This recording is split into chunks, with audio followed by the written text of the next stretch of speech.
이번 시간에는 단군 이래 최대의 공공 약탈 사건, 이재명 대장동 게이트 사건을 좀 다뤄보려고 합니다.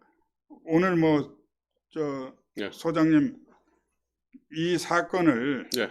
소장님 어떻게 우리가 봐야 될까요? 이건 너무나 경천동결 일들이 이 안에서 일어나고 있기 때문에 우리가 정리가 잘 안 돼요. 사실은 이름이 무슨 대장동 게이트라든지 뭔가 이렇게 말하기에는 너무 좀 이렇게 온건한 이름 같아요. 그래서 아까도 고민을 했습니다. 이게 단군 일의 최대 공공약탈 사건 또는 단군 일의 최대 그 적반하장 사건. 지금 이재명이 나온 거는 완전히 지금 적반하장 아닙니까? 그죠? 그렇습니다. 도둑이 지금 몽둥이 들고 설치는.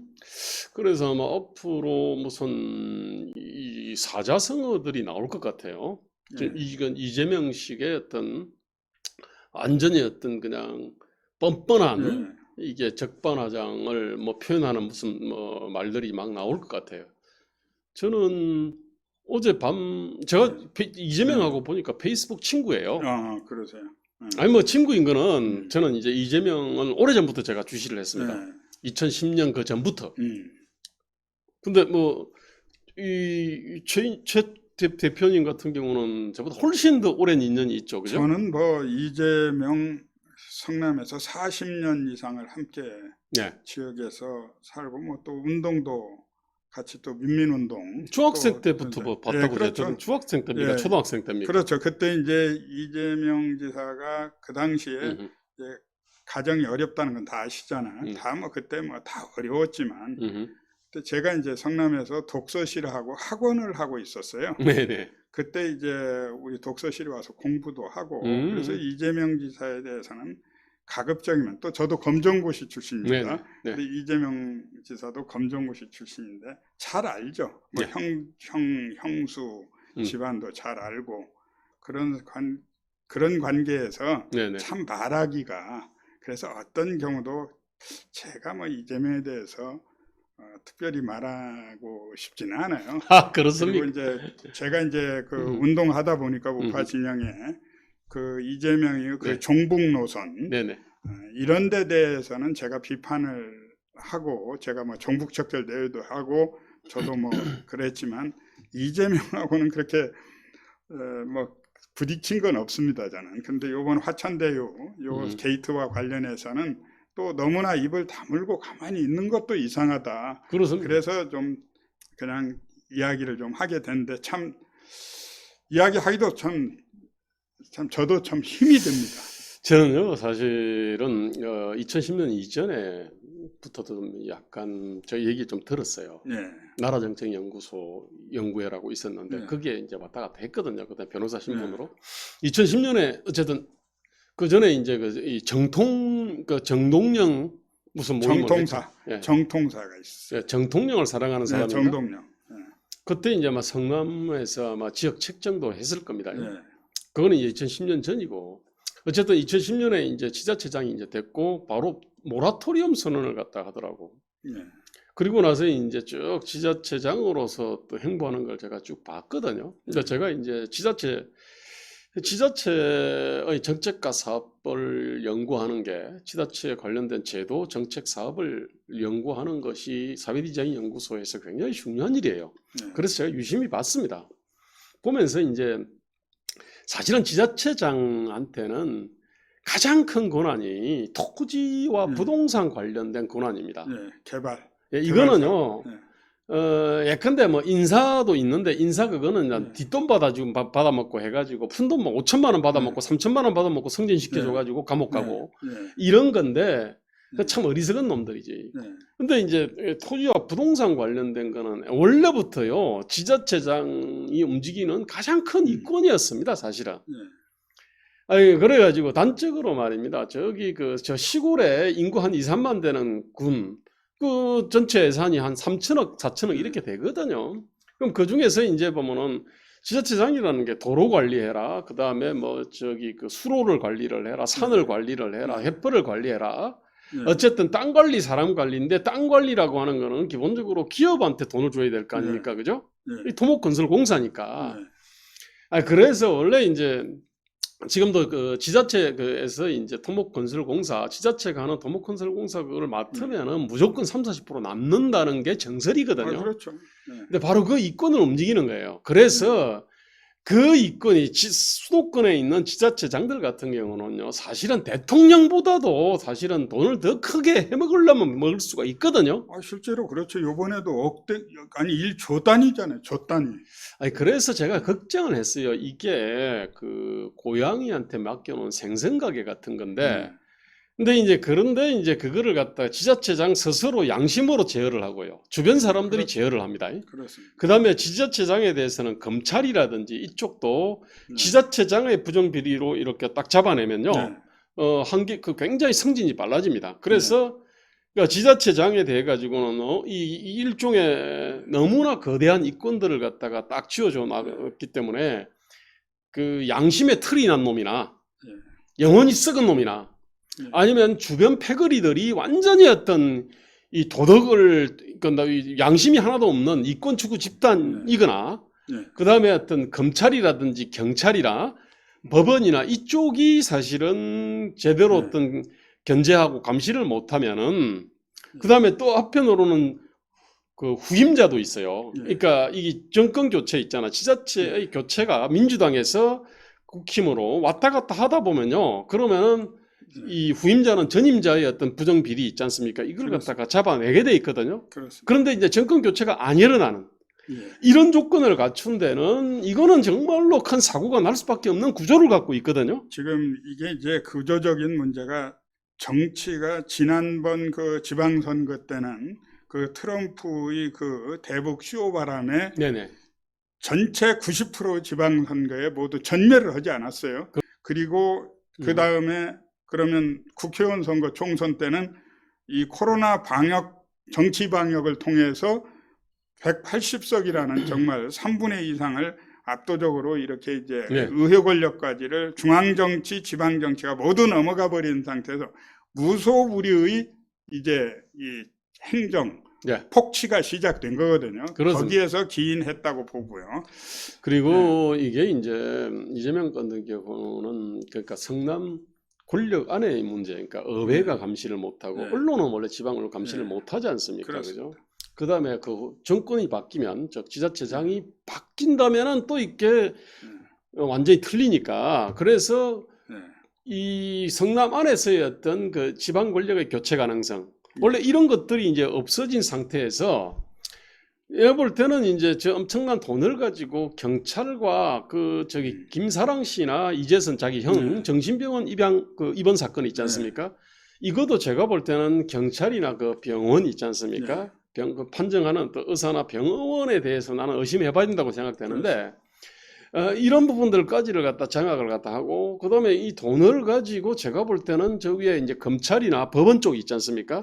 이쪽으로나 손을 뻗친 것처럼 제가 보이거든요. 지금 요번에 보면 이 사건을 보면서 저는 이제 그 뭐 개별적인 사건에 대한 강론적인 것보다 전체를 봤을 때 견제를 해야 되는 게 이제 중앙정치 또 지방정치, 여야가 있어서 견제의 기능이 작동을 해야 되는데 언론, 그 작동인데 언론도 한편이 돼버린 거예요. 그렇습니다. 이번에 김만배라는 사람이 머니투데이 그 기자라는 거 아닙니까? 이것과 또 법원까지 이번에 대법원까지 재판거래 의혹이 강하게 지금 제기되고 있는 입장인데 모두가 다 하나로 이제 한 덩어리가 됐고 그리고 기대할 수 있는 게 인간의 본연의 개인의 양심이 있어야 되거든요. 그런데 이자들이 보니까 공직자로서의 양심도 다 팽개쳐버린 거예요. 그리고 먹거리에 대해서는 정말 하이에나처럼 덤벼서 이걸 아까 시작할 적에 단군 이래 최대 공공약탈 사건이다. 이것이 얼마나 더 지방에 만연되어 있는지 아직 들춰보질 못했습니다. 여야 균형이 맞지 않기 때문에 지금 못하고 있는데 정권이 교체되면 이 문제가 되겠는데 우선 드러난 이 하나만 보더라도 총체적인 지금 문제가 지금 드러났습니다. 법원, 언론, 검찰, 경찰. 모두 경찰. 자, 그리고 국가 수사 기능도 무너져 버렸어요. 문재인 정권이 들어서서 뭐 검찰 수사권 조정한다고 해가지고 검경 수사권 분리 이거 모두 다 공수처 국가 수사 체계를 다 무너뜨려 버린 겁니다. 그래서 이것도 지금 수사하고 있는 것도 어떻게 되는지도 국민들은 알지를 못합니다. 세상에 이렇게 뭐 공수처, 경찰수사본부, 검찰 뭐 다 했는데 휴대폰 하나도 제대로 압수수색을 못하는 이런 수사 기능을 가지고 이걸 어떻게 따라잡겠는가. 그리고 권력이 이 민주당 정권에서 오늘날까지 대통령도 한마디도 안 하고 있어요. 대통령도 문재인 대통령도 이 1조 원대의 이 공공약탈에 개입이 돼 있는 게 아니냐 하는 의심이 들 정도입니다. 과거에 문재인 대통령 김학의 사건, 장자연 사건, 버닝썬 사건, 네. 그거에 대해서는 난 거기에 뭐 대단한 비리가 있는 줄 알았습니다. 그것도 오래전에 수사해가지고 네. 탈탈 털었던 거예요, 몇 번이나. 다 해서 공소시효도 지난 사건까지 들춰가지고 하던 네. 문재인 대통령이 지금 뭐하고 청와대에 있느냐 이거예요. 이게 지금 이게 국민들은 궁금한 거예요. 이 1조 원대가 넘는 지금 드러난 이 비리에 혹시 청와대가 깊이 개입된 게 아니냐 하는 그 의심을 지워버릴 수가 없는 겁니다. 그리고 참 이걸 보면은요, 아까 또 하나, 예. 그러니까 성남시 의회 구조라든지, 예. 그 다음에 성남시 안에도 예. 공무원들이 있고 정권 교체도 예. 왔다 갔다 이것도 있지만 민주당의 자정 능력이 없는 거예요. 인간의 기본적 양심에 공심이 틀어놨고 없는. 그냥 정말 마귀 집단이 아닌가. 예, 그러니까 민주당 자체가요, 저 부분에 대해서 전혀 어떤 걸러내지를 못하고 있거든요. 네. 지금 그 이재명은 보니까 저거를 적반하장으로 나오는 이유가 국힘당 게이트다 잡고 말입니다. 자기는 5천억이 원래는 그 국힘당은 1조 원을 다 헤쳐먹으려고 했는데 자기 뇌피셜이에요. 자기는 5천억이라도 5천억만 해먹었다. 네. 또 거꾸로 바꿔 말하면 5천억은 자기가 공공으로 찾아봤다. 네. 그래서 자기 아주 가까운 놈들한테 줬다. 네. 근데 이거를 뻔뻔하게 지금 얘기를 하고 앉았거든요. 근데 이런 얘기가 민주당에 통한다고 보는 거고요. 네. 그리고 민주당이 지금 이제 있잖아요. 대선 경선을 보면 제가 볼 때는요, 민주당은 완전히 이거는 이제 죽은 정당입니다. 김대중 노무현하고도 완전히 상관없는 당이고요. 민주화 운동하고도 완전히 전혀 상관없는 그야말로 이권 약탈 카르텔이 맞습니다, 이게. 이걸 보고도 대선 경선에서 1등을 달리고 있잖아요. 그렇다면 당원들까지 한패가 돼가지고 이거 완전 자정 능력이 사라져 버렸다. 이거 완전 아프리카 네. 완전히 이걸 도적 정치라 그러거든요. 아프리카가 네. 완전히 그냥 기관총 메고 지퍼차 타고 와가지고 막 그냥 쓸어가지고요 먹고 튀는. 이 완전히 대한민국 정치를 갖다가 아프리카 도적 정치 수준으로 지금 떨어뜨려 놨거든요. 예. 이재명하고 민주당과 그러면 그 총감독인 문재인이 있잖아요. 문재인이 지금 같은 두목이 된 겁니다. 그러니까 이재명만 두목이에요. 총두목은 문재인이에요. 예, 그리고 민주당이 사실 그 전체를 갖다 싸고 있는데 전혀 어떤 자정 능력이 하나도 없다는 얘기거든요. 이게 보통 심각한 문제가 아닙니다. 그러니까 이게 지금 이재명 쪽에서는 계속해서 이야기가 과거 토건족들이 해먹던 거를 해먹고 국힘 게이트다 이렇게 계속 이야기를 하고 있는데 이 이야기는 말도 안 되는 이야기가 국힘 게이트가 될 수가 없어서 이재명 시장이 되고 나서 위례 사건 모두 다가 이재명 시장에서 일어난 일이고 그런데 이네들은 계속해서 그런 줄로 그 내부에서는 그렇게 알고 있는 것 같아요. 그리고 이제 또 한 가지는 기업의 문제입니다. 기업은 돈을 벌어야 됩니다. 네네. 건설회사, 시행사 돈 벌어야 됩니다. 네네. 그보다 그 이상도 더 벌 수 있는 겁니다. 네네. 그러나 그걸 누가 벌었느냐는 거예요. 네. 화천대유라는 회사, 천화동인 1에서 7호까지를 벌려놓고 자기 회사를 만들어 놓고 대선 자금 저수지 행위를 해왔다고요, 지금. 그 수혜자가 화천대유의 모든 수익에 대한 최대 수혜자가 누구냐?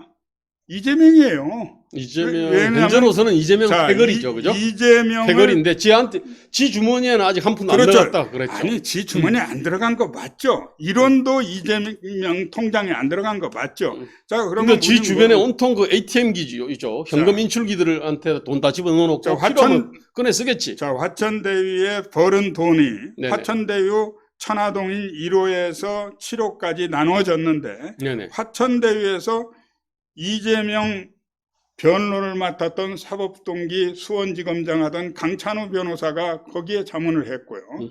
그리고 대법원에서 재판 거래 의혹 권순일이 거기가 있고 권순일이 1,500만 원 받았다. 이거는 누구도 믿지 않습니다. 그걸 그렇게 믿는 건 바보 천치들은 그렇게 믿을 겁니다. 네. 보이는 거는 1,500만 원 이야기할 수 있습니다. 2천만 원. 그러나 1,500만 원 그 돈에 누가 거기 가서 대법관이 그 위험을 무릅쓰고 거기 가서 이름을 얹겠습니까? 네. 그게 이재명 회사, 그게 저는 이재명의 대선 저수지 통장이라고 지난번에도 저는 말씀을 드렸고, 그게 저수지 통장이 아니고는 그럴 수 없다. 그래서 이재명과 관련된 것이고 주변에서 다 드러나고 있는데, 이게 검찰이 빨리 수사를 안 하고 있어요. 수사를 빨리 밝혀내야 이게 대선에서 저가 딱 잘못하면 저 도적놈 집단을 대통령 후보로 지금 뽑아야 되는 꼴 아니에요, 지금. 완전 도적대들한테 이제 예. 민주공화국이 이제 완전히 약탈당하는 사건인데, 저 이재명 저것이 단죄 못하면요, 이재명식으로 얼마든지 해먹을 수 있습니다. 봐봐요. 아니, 50% 플러스 한 주짜리를 딱 그냥 만들어 가지고요, 공공의 이름으로 강제 수용을 싸게 강제 수용을 합니다. 네. 자, 그리고 나서 이거를 갖다가 얼마든지 이 초과 이익이라든지 뭐 이 수익을 갖다가 지 친구들과 지 부하들과 지 패거리들한테 다 몰아줄 수 있잖아요. 그런 거죠. 지금 아니, 이번 사건이 그런 사건입니다. 아니, 이래 놓고 뭐냐면은 난 뭐 이거 그냥 내가 공공으로 했으니까 공공이 절반이라도 했다. 아니 뭐 그냥 놔뒀으면 너희들이 말이야 10조를 갖다가 너희들이 해먹을 건데 나는 이런 식으로 만들어서 5조를 우리가 먹었어. 뭔 문제야? 아, 이재명식으로 말하면 이렇게 되는 겁니다. 아니, 이런 식으로 논리는 됩니다. 너 죽을 놈이야. 내가 너를 갖다가 패 죽여도 너는 죽을 죄를 지었는데 내가 너를 갖다가 마음이 좋아가지고 완전히 반병신 만들어 넣어가지고 반쯤 살려놨다. 안 죽은 그러니까 생명의 은인이다. 나를 감사해. 이런 식으로 하는 얘기나 마찬가지입니다. 내가 지금 이재명을 갖다가 완전히 쉘이 좁혀가지고 많이 반병신 만들어 놓고 너 죽을 짓을 했는데 내가 반은 살려줬으니까 내 생명의 은인이니까 내 감사해. 내 잘한 일이야. 이거하고 논리가 똑같은 논리거든요. 여기에 공과 함께한 민회사가 어떤 회사냐는 거예요. 네네. 본인들이 만들어 놓은 자기네들끼리 다 드러났잖아요. 자기의 신복인 네네. 도시공사가 거기에 개입돼 있고 도시공사가 회사를 하나 차려놓은 거예요. 네네. 화천대유가 그거 아닙니까? 이미 이렇게 드러났는데 무엇을 더 설명을 하느냐는 거예요. 저는요, 아까 당군일의 최대 공공 약탈이다 그랬는데 또 한편으로는 당군일의 최대 그 뻔뻔한 인간, 뻔뻔한 인간이 나는 이재명이고 그 다음에 적반하장 사건이기도 한다고 보는데요. 제가 어제 밤 11시 좀 넘어가지고 이재명이 페이스북에 글을 올렸어요. 아마 또 페이스북에 어젯밤에 그 바쁜데 뭔 글을 또 올렸습니까? 장문입니다. 근데 이 내용이 뭐냐면은 재발등 찍는 국민의힘 이준석, 김기현 대표님 감사합니다. 이재명의 토건 투기 전쟁 30년사. 급하긴 급했군요. 일서전. 이래가지고 뭐 2002년경 분당 파크뷰 특혜 분양 사건 어쩌고저쩌고 블라블라블라 했는데 이게 뭐냐면 민주당 지금 경선을 하고 있지 않습니까? 민주당 당원들 봐라 요 얘기입니다. 권리 당원들 봐라 이런 얘기인데 민주당의 권리 당원들만 이렇게 속이면 그러면은 이제는 뭐 전체 국민을 속일 수 있다라고 그러니까 보는 것 후보만 같은데 되고 나면 내일만 지나면 민주당을 조직적으로 지 범죄에 끌어들여서 방패막이를 삼을 수 있다.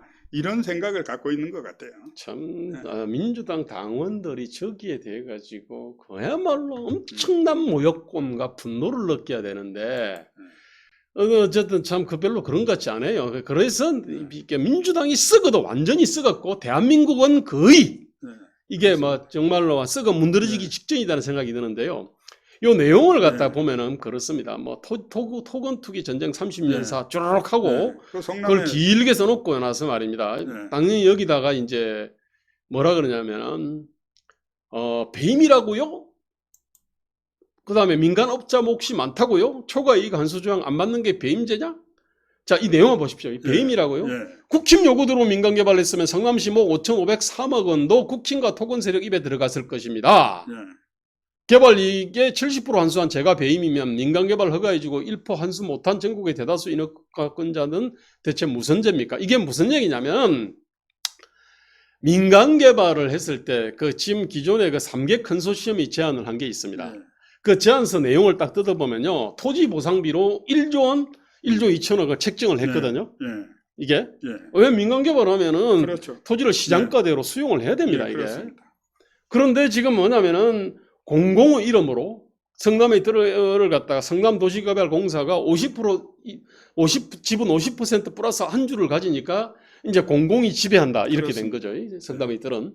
자, 그걸 명목으로 해가지고요 토지를 갖다가 싸게 강제 수용을 한 거거든요. 그렇습니다. 아니 보십시오. 이게 수용이 아니라 강제 약탈을 한 거죠. 공을 내서 약탈. 아니 민간 개발했으면요 그 토지 소유자들한테 1조 원에서 1조 2천억이 가요. 예, 그렇습니다. 6천억이 거기서 약탈을 해버린 거예요.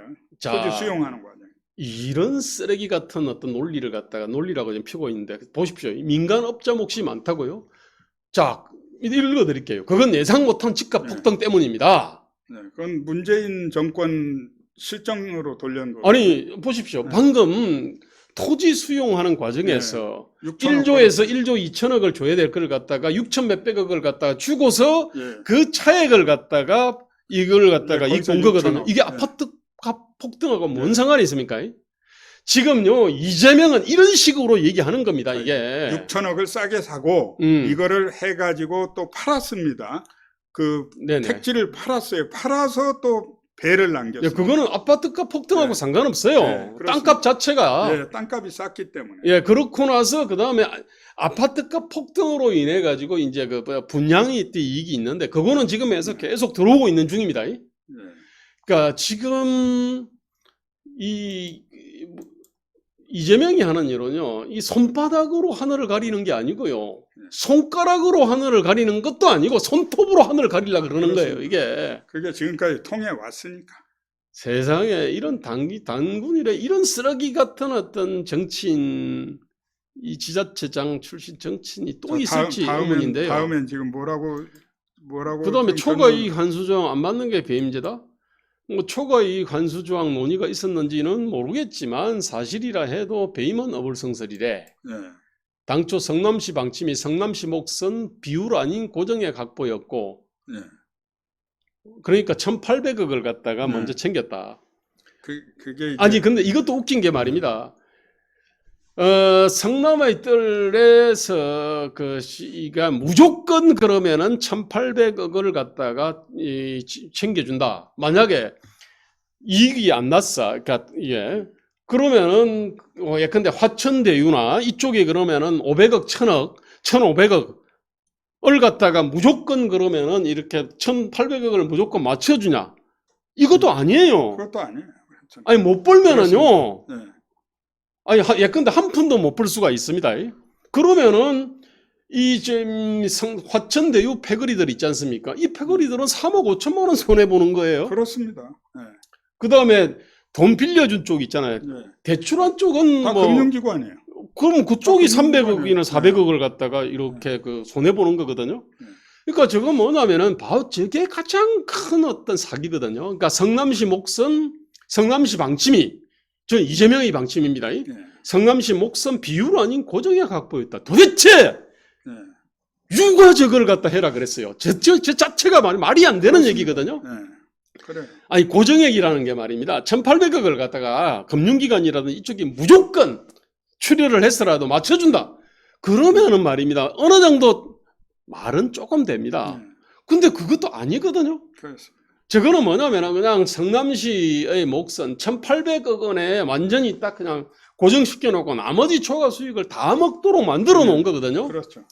이게 배임이 아니면요. 대한민국에 배임죄가 있을 수가 없는 겁니다. 이건. 그러니까 지금 이재명의 이 변명들 어젯밤에 그 바쁜데 이걸 써 올린 건 있죠. 자기가 대통령 후보가 될 것이라는 걸 전제로서 수사 가이드라인을 제시했다고 보는 거예요. 그러면서 자기 변명인데 요게 그대로 그 배임죄인 겁니다. 그러니까 거기에 걸리니까 이 사람이 이거를 올린 거라고 보이네. 아니, 나는 어제 밤 11시에서 11시 반 사이에 올렸고, 내 지금 보니까 여기 좋아요가 한 5천 명 정도 되는 것 같아요. 미쳤구만, 미쳤어. 이게 미쳤어.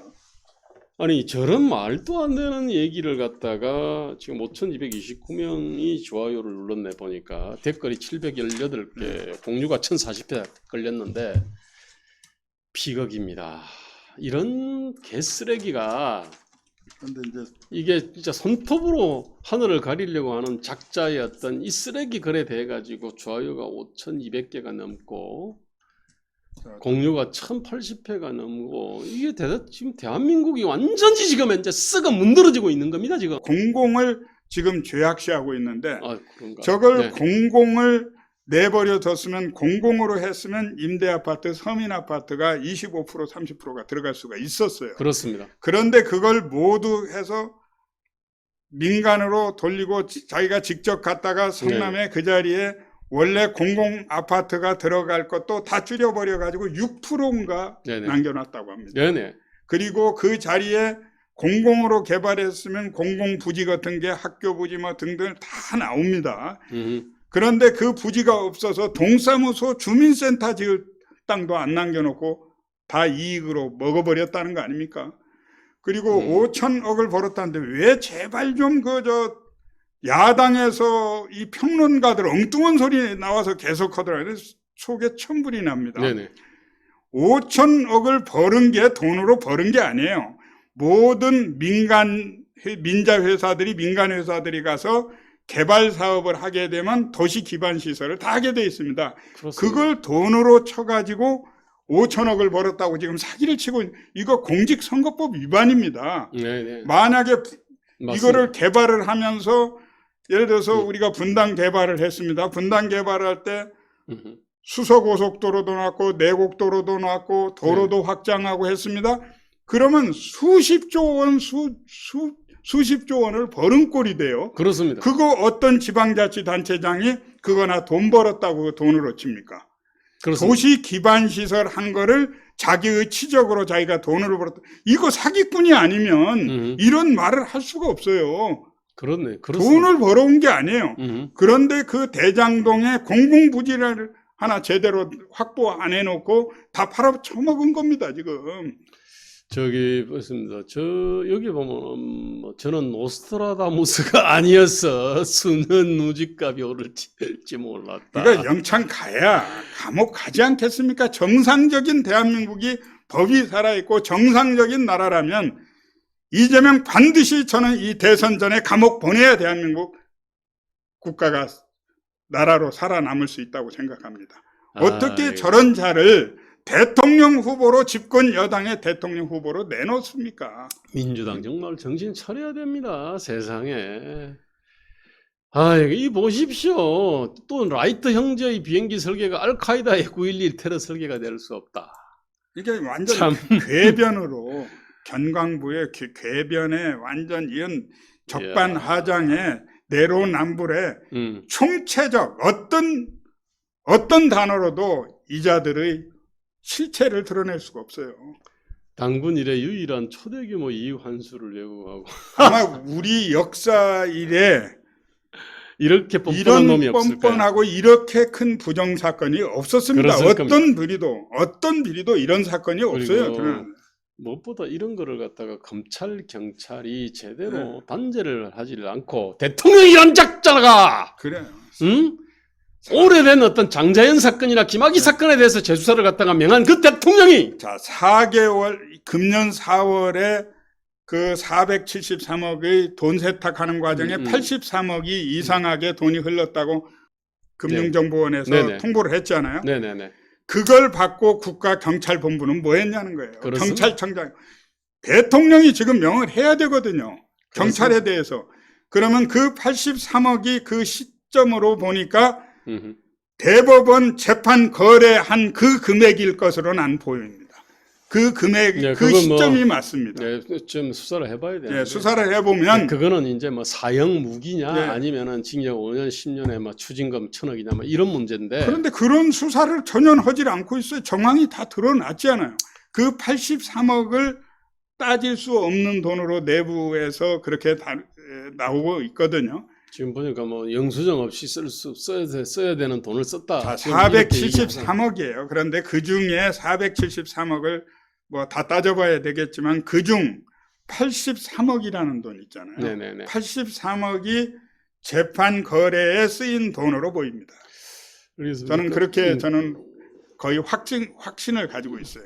네네. 그거는 저기 퀴즈를 무슨 볶음 만들까? 네. 이래 가지고 자, 요를 이건 참 정말로 나 참 그러면 이 수사 이렇게 돼서 되겠습니까?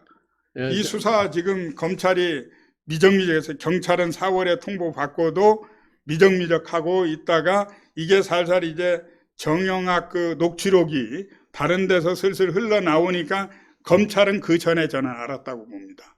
제가 볼 때는요, 대한민국은 완전히 지금 이제 정의와 법이고 나발이고 다 무너지고 있는 완전히 야만 국가, 지금 도적대들한테 지금 대한민국이 완전히 지금 이제 약탈당한 네. 이 정말로 민주공화국의 어떤 최대 위기라고 나 생각을 합니다. 지금 문재인 정권에서 지금 문 정권이 여기에서 법은 박범계 법무부 장관이잖아요. 이 검찰 장악 다 하고 수사 모두 다 공수처까지 다 장악한 다음에 선택해서 자기가 필요한 것만 피의사실 공표를 합니다. 이를테면 무슨 고발사주 사건 해가지고 김웅이 녹취록 이런 거 공개되는 거는 저희가 필요에 따라서 공개하는 겁니다. 아직 확정된 아닌 그런 피의사실 수사 상황들입니다. 네네. 그러나 지금 검찰에서 수사하고 있는 건 중계를 안 해요. 네네. 박근혜 탄핵 그 특검에서는 네네. 중계했습니다. 맞습니다. 기자 브리핑을 했어요. 매일 아침에. 네네네. 그런데 이 엄청난 이 단군 이래 최대의 이 부정사건을 비리사건을 수사하면서 검찰에서 지금 꼭꼭 덮어놓고 있습니다. 검찰은 이 브리핑 해야죠. 그렇습니다. 언론들이 취재해서 그나마 취재 경쟁을 하니까 마지못해서 수사를 따라가면서 하는 거예요. 이 검찰 정신 차려야 됩니다. 이따위 검찰을 이걸 하려고 문재인 정권이 검찰개혁을 그렇게 외친 거다. 이네들이 이게 지금 대장동 이 약탈 사건이 전국에서 문재인 정권 하에서 얼마나 더 많이 벌어졌는지 국권은 얼마나 털렸는지 이거 정권 바뀌지 않으면 이거 밝혀지겠습니까? 이런 검찰, 그렇습니다. 이런 경찰 수사 능력 가지고. 그리고 공수처는 뭐 하는 거예요, 이거? 그 개쌈을 해가면서 공수처 만들어 놓고 공수처에서는 뭐 하는 거예요?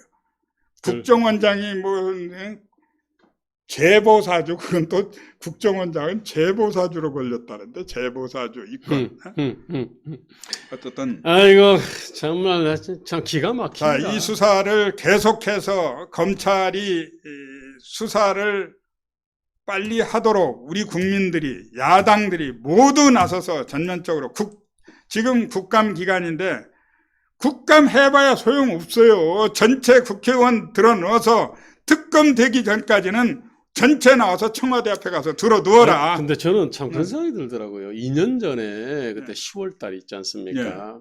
그때 조국 그 사태 있잖아요. 거기에 붕괴해가지고 이제 100만 명 이상이 이제 광화문 광장을 메웠잖아요. 근데 사실은 그것보다 훨씬 이게 악성이고 훨씬 심각한 문제거든요. 그렇습니다. 이건 민주공화국의 어떤 총체적 위기인데, 근데 그에 대한 대응이 말입니다. 그 2년 전에 비해 가지고 강화문 어떤 이 광장 세력들의 대응이 너무 좀 이게 약하다는 느낌이 들거든요. 코로나 정치 방역에 이제 가로막혀서 그렇고 그러지 않았으면 전 코로나 이 정치 방역 아니었으면 이거 뒤집어졌습니다. 청와대 들어냈을 거예요.